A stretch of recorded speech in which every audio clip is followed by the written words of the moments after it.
So, welcome back to another video, but this one is special and probably the pinnacle of videos on the JG Rugby channel because it's team selection for round one.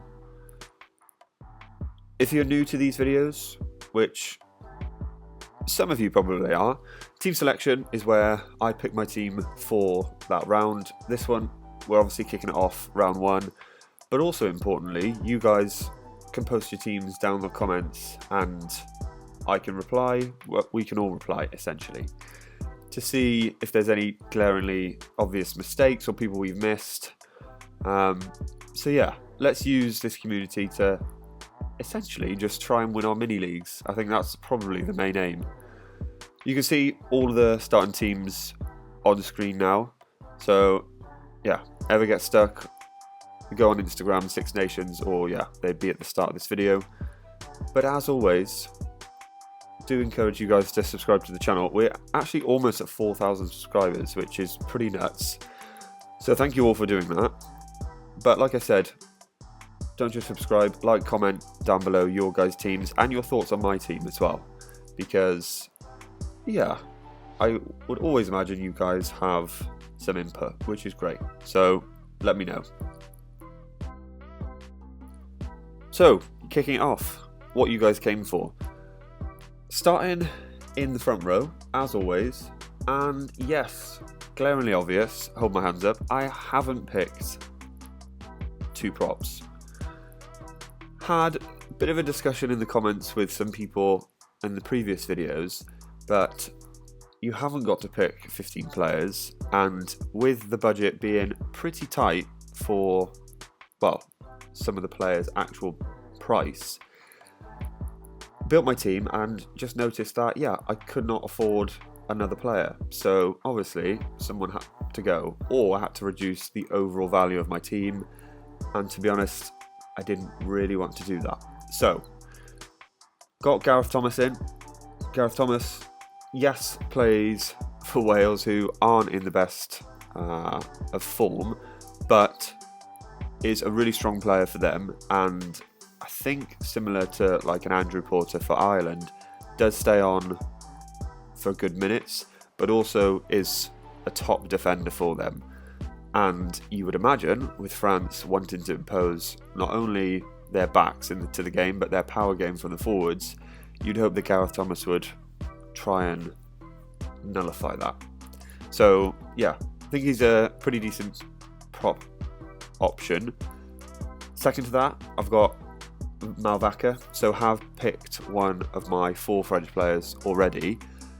Reason why I've done that, yeah, just to probably spread across.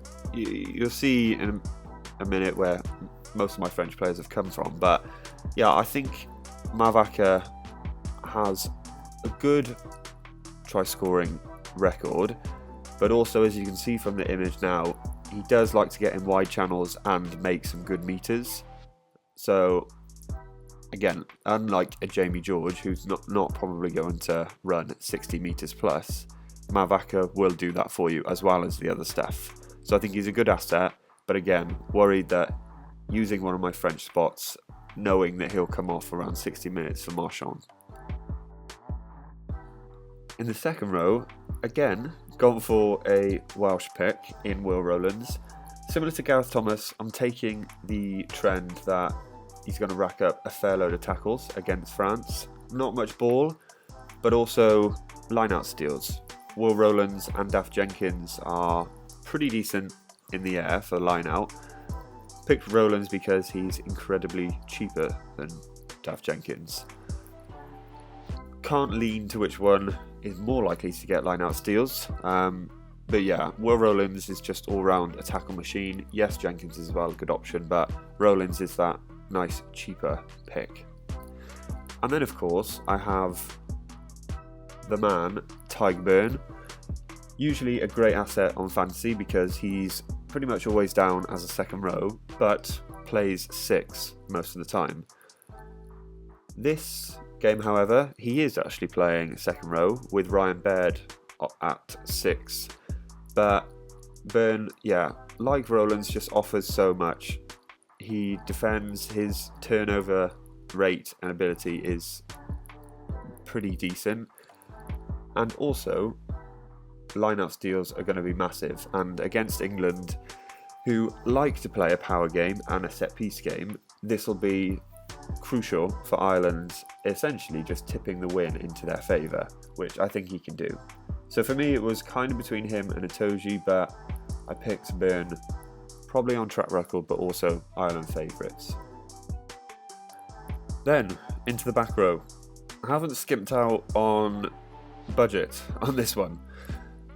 We'll start off with Van der Fleer. We all know an ex-World Player of the Year, so certainly can do the job, but he's pretty damn cheap, if I recall. I think he's 15 stars, whereas the likes of Ben Earl and Tommy Rafal 17 stars and 20 stars respectively. So I think 15 stars for a guaranteed starter for Ireland, who are looking to go and make it 3 out of 3. I think that's also pretty likely. So yeah, Van der Fleer will also play pretty much every minute of the game. Great turnover rate as well, similar to Tadhg Beirne, but also has that attacking ability. So I think a really good option, and for 15 stars, I think, he's a good pick. Similar to that, Caelan Doris, not really a cheap budget pick, 18 stars, so yeah, pretty expensive. But being captain of Ireland and potentially the captain of the Lions and playing number 8, you may say 18 stars is cheap because he should be the max 20. But similar to Van der Fleer, great attacking ability, essentially Ireland's main ball carrier.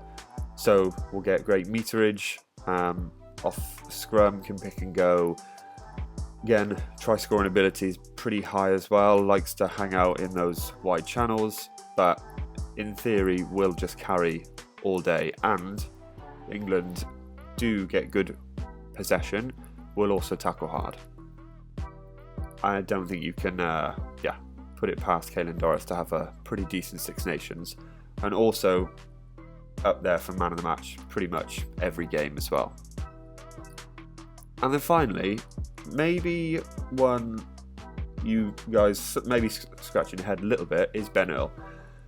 Obviously not a great fixture with Ireland away, but reason for this, looked at England's back row and it's not, or their whole pack to be honest, doesn't have massive carrying ability. Ben Earl is essentially going to be their outlet to get go forward. Yes, you could say Genge and Cowan Dickey in that pack, but outside of that, you've got Will Stewart, Itoje, Martin, not robust ball carriers, and then Tom and Ben Curry are definitely known more for their defensive work. So I think Earl is going to have a pretty, well, let's say hard job on his hands when England do get the ball, which I imagine it's not going to be a great deal of. Then Earl is going to be a massive player. But similar to Doris, he's one of England's main key players. So if England do have a good game, Earl will have to have a good game. And again, up for man of the match pretty much all the time as well. Halfbacks are next up, and following the same train as the back row, haven't skimped out on any budget at all. So you can see Dupont is in first. I can't really see past a Dupont pick for 9. I know I had back and forth with some people in the comments, which I actually like this idea. In your mini leagues, essentially having like star players which you can only use once. So for example, if I would use Dupont, other people could not use Dupont, but then therefore they could only use Russell and I couldn't, etc. So I thought that was a good idea, especially for differentiating people's teams. But in this one, we just want to get as high up as possible. So I'm picking Dupont. Great fixture in Wales, at home, kicking off the Six Nations, so they'll want to perform, and is paired with Untamak once again, and they are just absolute flames. So yeah, I can't see past a Dupont pick, to be quite honest. Finn Russell, again, I think pretty obvious pick. Untamak is actually not a bad option, just briefly touching beforehand. Just because he'll just look to play and is obviously back, wants to impress, etc. So I think decent option there. Also, Prendergast at 12 stars is a really good cheap option. You'll see in a bit who I have got for my cheap option to essentially enable all these expensive players. But Finn Russell at home against Italy. Yeah, I again don't think it gets much better than that. They played Wales away last time out and did tear up in the first half, but then didn't do much at all in the second, so it can be a tight game versus Wales. This game against Italy can also be very open. As we know, Italy have notoriously been lacklustre defence, so I do back Russell with the form he's on for Bath to, do pretty well. In the centres, I have, as you can see, picked Bundyaki, who, again, notoriously is up there for man of the match pretty much every game, which I keep banging on about because it's an extra 15 points, which is pretty decent, which is essentially another try or two. And then I've got Stafford McDowell as a very cheap option. I think he's like 8 stars, something ridiculous, obviously with Tui Plotter's injury. Touching on Bundyaki first, good fixture in England. Slade is down as 12, but I do imagine for defence it will probably be Lawrence. Aki is just someone to fear at 12, just absolutely massive, and with Tui Plottu now essentially withdrawing, well, he has withdrawn from the Six Nations, but his bid for that Lions 12 jersey has taken a huge hit, so I think Aki is the front runner, and he'll have to perform obviously in the Six Nations, which I think he will. But front runner for the Lions 12 jersey. Stafford McDowell, on the other hand, probably not in the running for the Lions jersey, but potentially in the running for future centre partnership. Obviously, Tui Plottu is their captain at the moment, so it's going to be pretty hard. But I think McDowell can put a marker down, let's say. And with Hugh Jones outside him, I think he's got a great option to do that. Would I have picked someone else if I had more budget or unlimited budget? Probably. But this is the game. So, really good cheap option in McDowell. And then, wrapping up my starting 15, again, gone pretty strong, I would say, on the back three. Let's kick it off with Biabira. So I actually think very cheap, 15 stars for someone who's absolutely flying with Bordeaux. Comparing him to Penaud, which, yes, Penaud is potentially stronger and, just does more in the game. But Penaud's obviously injured. 19 stars for Penaud, 15 for Biabira. Again, comparing him to someone very close, Ollie Slightholme, who is 14 stars. So would you say that Ollie Slightholme was 1 star less than Biabira? Probably not. I'll let you decide who's overpriced or underpriced. But I've essentially explained reasoning for pick. Insane, great fixture against Wales, superb form for Bordeaux, and just does something special pretty much every game. Can go missing sometimes, but I expect France to have lots of the ball, so him to get lots of the ball. Tomo Ramos has the captain's armband. He is starting at 15, which has probably tipped that over the edge. Obviously can go 10 if Untamat goes off. No 10 on the bench, just a 9 and a centre / outside back cover. But Ramos, really good fantasy pick. Obviously is playing 15, so can rack up good meterage, but also is France's kicker. And with the game against Wales, I expect them to notch over a few tries, so he has the opportunity to get some good points for conversions. Then finally, Darcy Graham. You'll all probably be saying, where's Van der Merwe? Pick Darcy Graham, not really on budget to be quite honest. Yes, he's 16 stars, whereas Van der Merwe is 19. But I've picked Darcy Graham. There have been rumours that Van der Merwe has a slight knock. So that's kind of my reasoning for that. But also, Van der Merwe seems to play pretty well in the big games. I remember England last year scored 3 tries, which was absolutely insane, but sometimes can go frustrating against the likes of Italy. I picked Graham because he missed out for large parts of last year's Six Nations, so I think has something to prove, and also, to be fair to him, pretty bloody decent.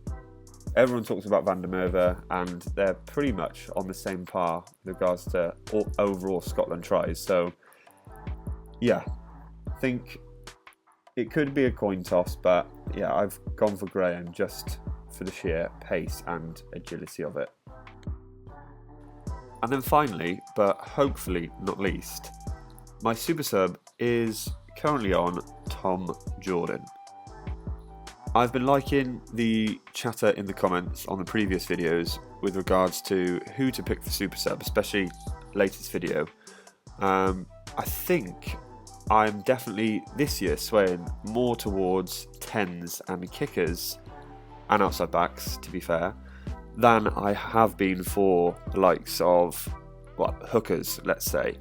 Dan Sheehan was a probably glaring obvious pick given his stature and not so much form because I think he's played like 2 games since his injury. But Tom Jordan, I think, looks decent. Will probably come on for Blair Kinghorn. Probably won't take over kicking duties, but there is a chance that he potentially comes on for Russell and has kicked for Scotland in previous tests. So there is that option, but more generally, I'm taking advantage of Tom Jordan being a back 3/10 against pretty much the best fixture in the Six Nations. So that's my main reasoning behind that. So that is my team. I think, let me know what you think of leaving a prop slot out. Am I cheating, or am I just simply playing the game? Very expensive team, which obviously has meant I had to leave someone out. So let me know what you think of it down in the comments, or if I've generally missed anyone. I think I explained on the back 3 chatter that Van der Merwe is probably someone that I'm glaringly missing. But yeah, let me know down in the comments your teams and who you've picked for captain, super sub as well. I'll definitely engage. But yeah, I hope you enjoyed the video and hope this gets to you before your team selection on Friday is going out today, Friday morning. So yeah, I hope you all enjoyed.